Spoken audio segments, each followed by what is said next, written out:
Hola, mi nombre es Sandra Rivero, soy periodista y el día de hoy vamos a hablar sobre la entrevista periodística. Antes de iniciar me gustaría hablar o darles una frase célebre de Milan Kundera, un novelista y ensayista que decía que el poder del periodista no está en preguntar, sino en exigir respuesta. Ahora bien, pasemos de una vez a materia. ¿Qué es la entrevista periodística? Todos alguna vez hemos ido a una entrevista y siempre nos hacen una serie de preguntas y nosotros tenemos una respuesta y queda hasta allí. En el caso del periodismo, esta no queda hasta allí, sino que esta es publicada. ¿Dónde puede ser publicada? Bueno, puede ser publicada en medios digitales, en medios audiovisuales o en medios impresos. Pero más allá de que sea publicable, se dice que la entrevista es el alma del periodismo. ¿Y por qué se dice esto? Porque todos los géneros periodísticos se alimentan de la entrevista. Tanto los géneros informativos como los géneros interpretativos y los de opinión, todos se alimentan de la entrevista. Y a través de ella también podemos conocer a profundidad un hecho noticioso. Ahora bien, pasemos a los tipos de entrevista, porque hay varios tipos. Vamos a mencionar el día de hoy solo 3, que son, digamos, los más utilizados. Iniciamos con el primero.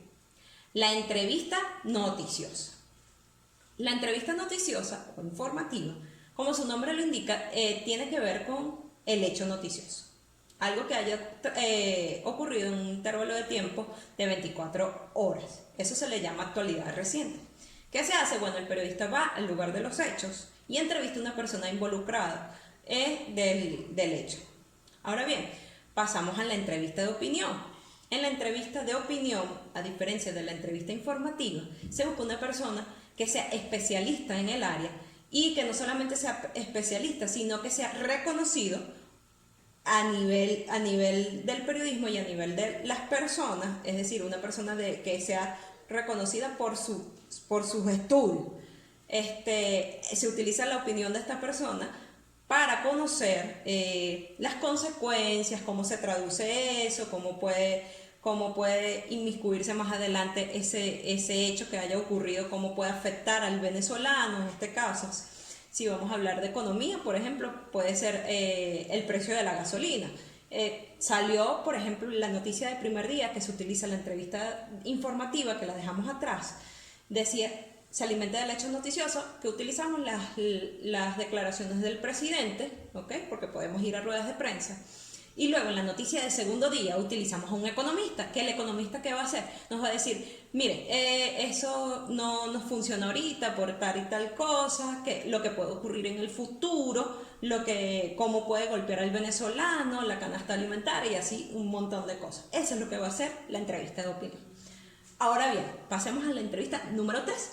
En la entrevista número 3 vamos a hablar sobre la entrevista de personalidad o también conocida como la entrevista de semblanza.